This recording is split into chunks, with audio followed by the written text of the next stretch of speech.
Oi, pessoal, boa tarde. Para quem não me conhece, eu sou a Guete Brito, sou diretora e coordenadora da APEP, Apoio à Pesquisa de Pacientes de Cannabis, e nós estamos aqui hoje com dois advogados, Vanildo Júnior e Jonathan Scioli, para falar aqui com vocês, resumidamente, sobre o recurso extraordinário que foi julgado ontem, no STF, com o quarto voto do ministro Alexandre de Moraes. Então, antes eu vou apresentar os nossos dois convidados. Vanildo José da Costa Júnior, advogado criminalista com mais de 23 anos de experiência na área criminal, pós-graduado em Direito Penal e Processo Penal pela UCAM, mestrado em Direitos Humanos, em Direito Humano Penal pela Universidade de Salamanca, Espanha, advogado da APEP e autor do primeiro habeas corpus, que foi o meu no Brasil, e atual advogado da APEP, que toca o nosso jurídico. Seja bem-vindo, Júnior. E o Jonathan, que trabalha no mesmo escritório, junto com o Júnior, Jonathan Scioli Lins, ele também é advogado criminalista, especialista em Direito Penal e Processo Penal, e pós-graduado em Direito Político e Eleitoral. Seja muito bem-vindo, Jonathan. Obrigado. E,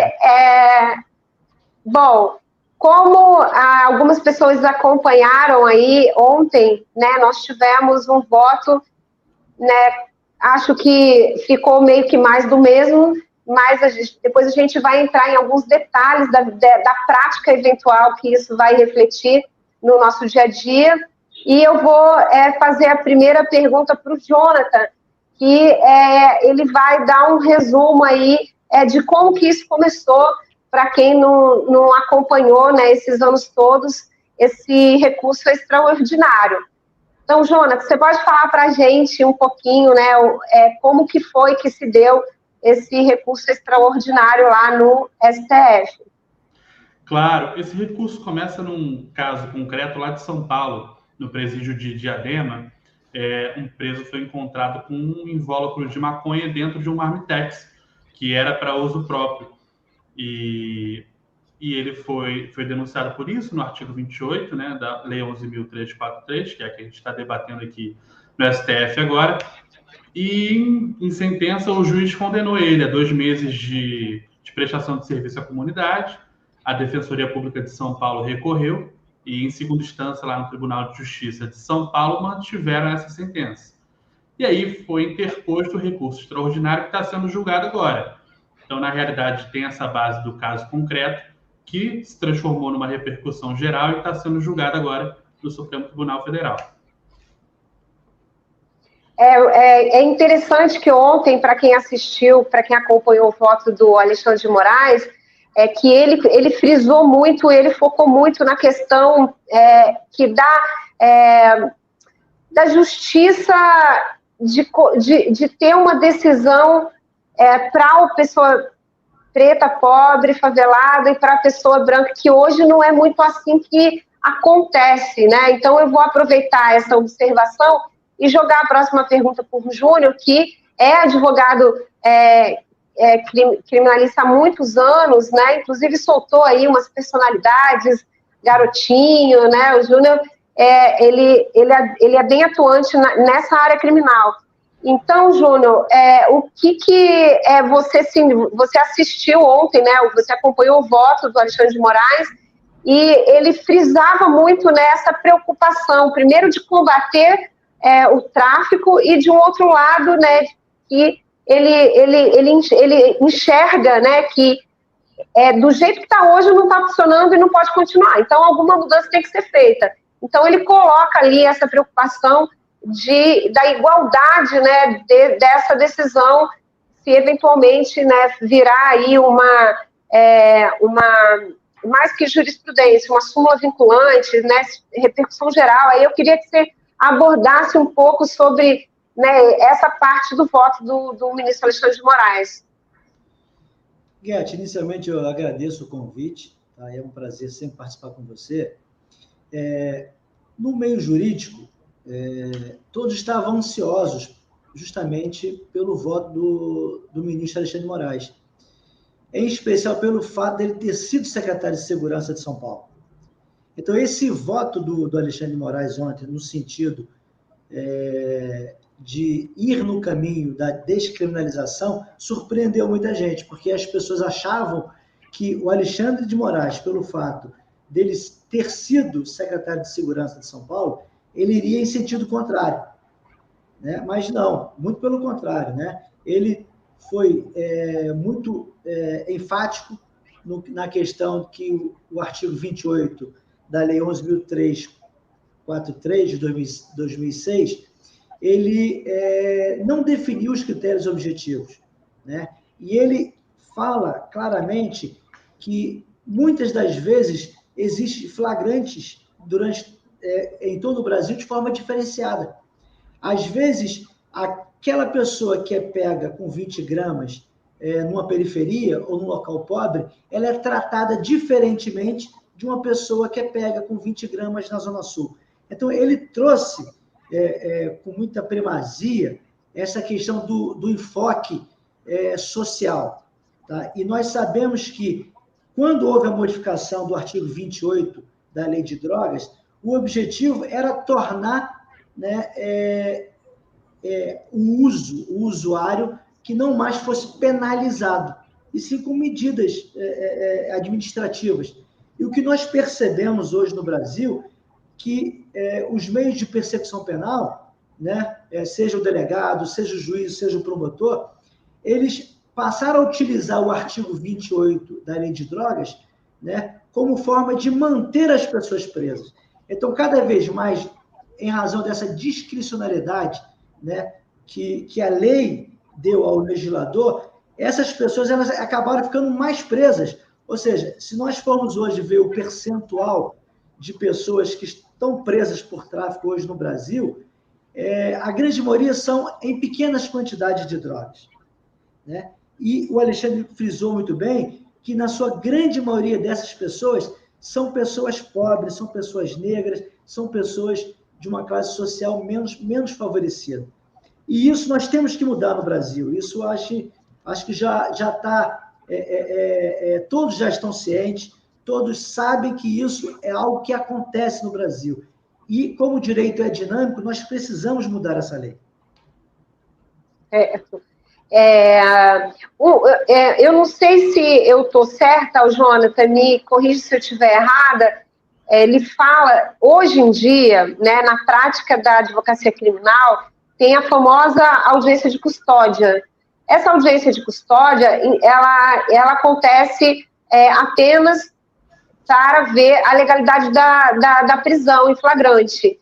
Me parece que um dos pontos do voto do Alexandre de Moraes, ele coloca uma possibilidade de entrar, parece que quase no mérito, né, se ele é usuário ou traficante, porque ele fala lá pelas tantas que ele fixa ali entre 25 e 60 gramas, considerado, se a pessoa for pega com essa quantidade, ela ainda é usuária, que são os critérios objetivos, né,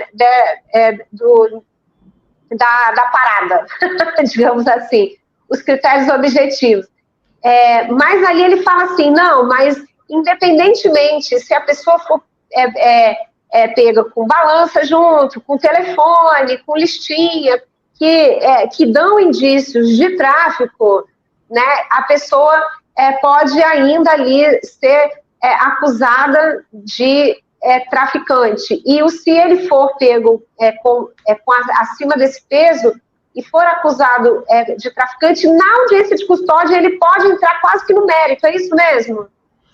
Então, a audiência de custódia é exatamente isso, para verificar a legalidade da prisão, né? Se ele vai responder o processo preso. O que o ministro tentou balizar ali, de certa forma, foi um critério objetivo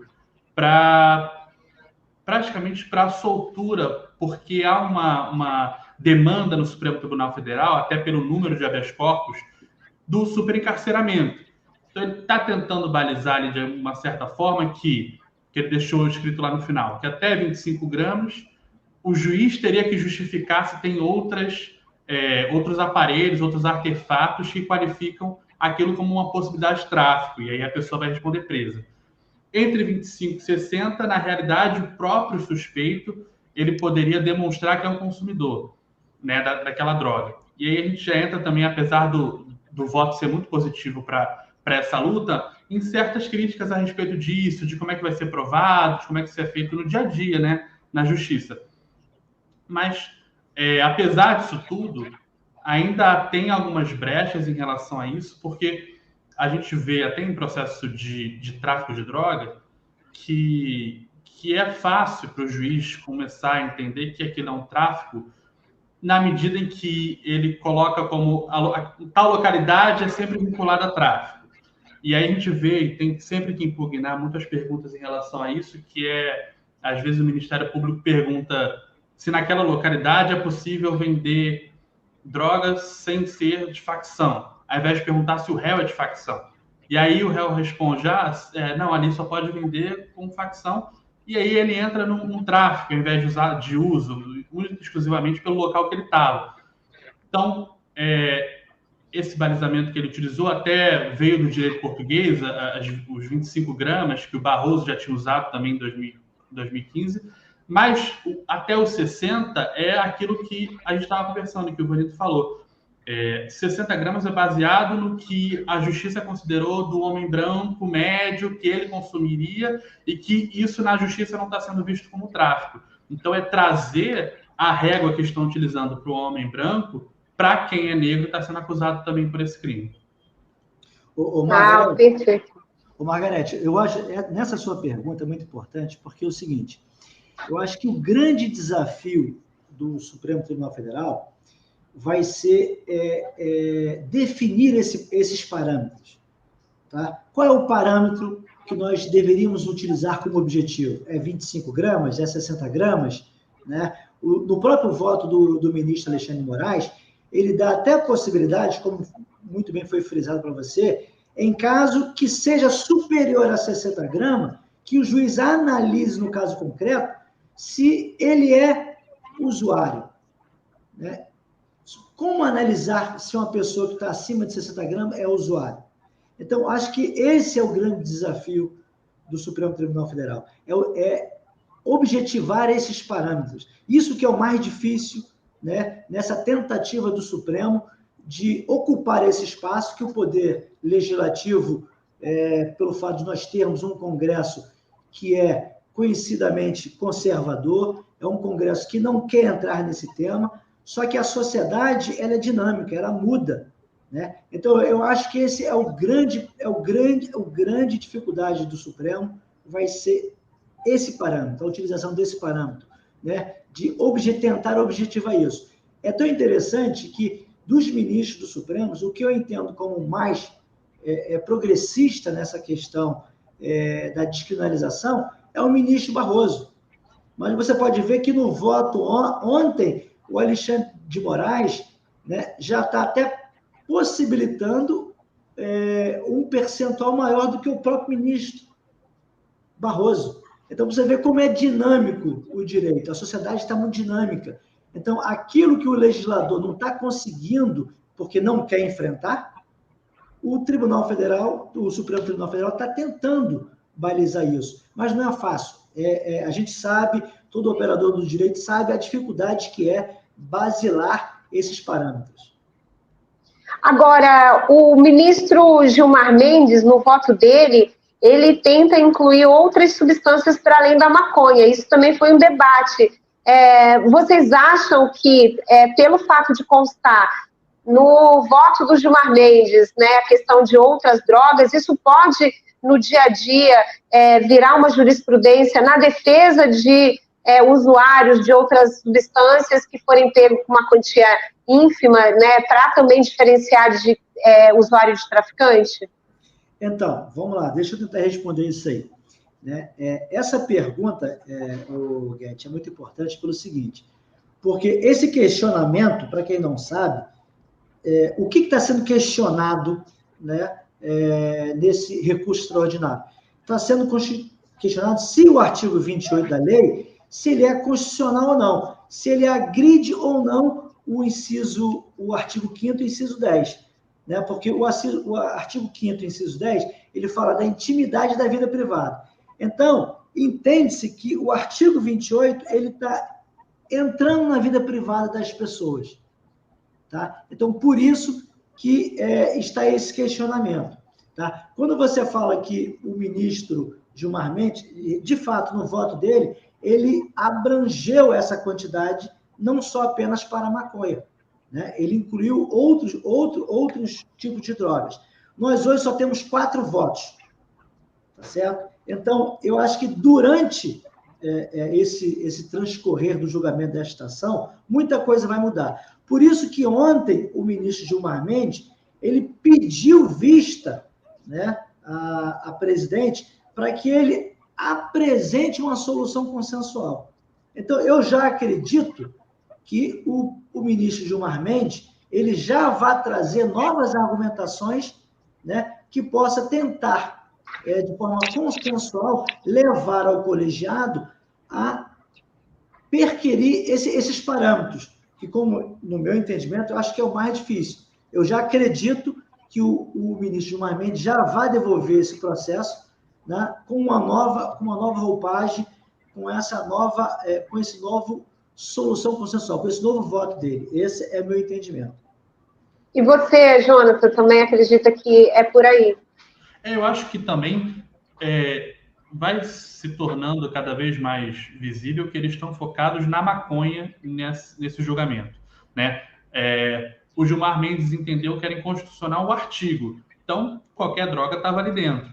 Mas quando o Edson Fachin, que é o próximo, vota e diz, olha, mas o caso concreto é sobre maconha, por isso eu estou determinando em razão da maconha, você vê que todos os outros ministros passam a tratar só da maconha.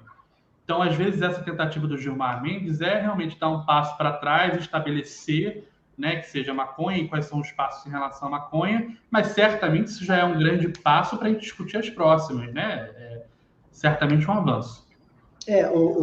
Uma pergunta técnica. Embora os detalhes de cada voto, de cada ministro, eles não se tornem, não existe nenhuma vinculação para as instâncias inferiores, acaba que no dia a dia de vocês, que são defensores na área criminal, vocês devem utilizar isso, né, para dizer, olha, os ministros lá no STF estão pensando assim, assado, e pega trecho desses votos e coloca ali como uma jurisprudência. É assim que acontece? Exatamente, exatamente. Como ainda o colegiado não tem uma definição, né, para que nós possamos tratar como repercussão geral, o operador do direito ele passa a utilizar como critério analógico o voto de cada ministro. Tá? O voto de cada ministro é importante, tá, para que hoje nós, operadores do direito, quando pegamos um caso em concreto, né, ou seja, de forma muito simples, quando a gente pega uma pessoa, um garoto hoje que foi pego com 30 gramas de maconha, tá? Nós já vamos passar a utilizar aqueles ministros que tiveram os votos que estão dentro dessa delimitação. É muito importante tudo isso que está acontecendo no Supremo Tribunal Federal. Porque além dele ser um argumento de autoridade, né, um ministro falar o que falou e escrever e ter um voto em relação a isso, acaba que os juízes também da primeira instância sabem que o final do processo é o Supremo Tribunal Federal. Então, se esse entendimento está lá, não tem por que aqui ficar fazendo essa maré contra, né? Entendi. Bom, eu vou passar para as considerações finais, porque a gente não queria fazer nada muito longo, porque já tem bastante informação por aí sobre isso. Então, assim, vou agradecer aí a disponibilidade de vocês dois e passar aí para as considerações finais. Se quiserem divulgar trabalho, livro, site, Instagram, fiquem à vontade. Jonathan, você primeiro. Eu queria agradecer a oportunidade de estar aqui e de explicar esse tema que é caro para o direito penal, mas na realidade ele é de suma importância à sociedade, né? O que o Supremo Tribunal Federal está se debruçando vamos parar de olhar para as drogas como assunto do direito penal e ver sob a ótica da saúde pública para que as políticas públicas sejam baseadas nos locais certos, né? Então é muito bom estar aqui, agradeço a oportunidade e é isso. Quando quiser, é só chamar. Obrigada. Júnior. Guete, também nós agradecemos, também agradeço, como titular do escritório, essa oportunidade, e dizer o seguinte, que o tema, ele é difícil para a sociedade ainda observa esse tema com muita paixão, né? É paixão daqueles que são contra e paixão daqueles que são a favor.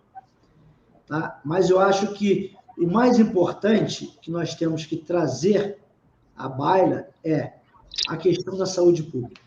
Tá? A questão da saúde pública é muito importante. Até hoje, todo o combate que foi feito, o combate às drogas, foi ineficiente. O Estado não conseguiu combater as drogas.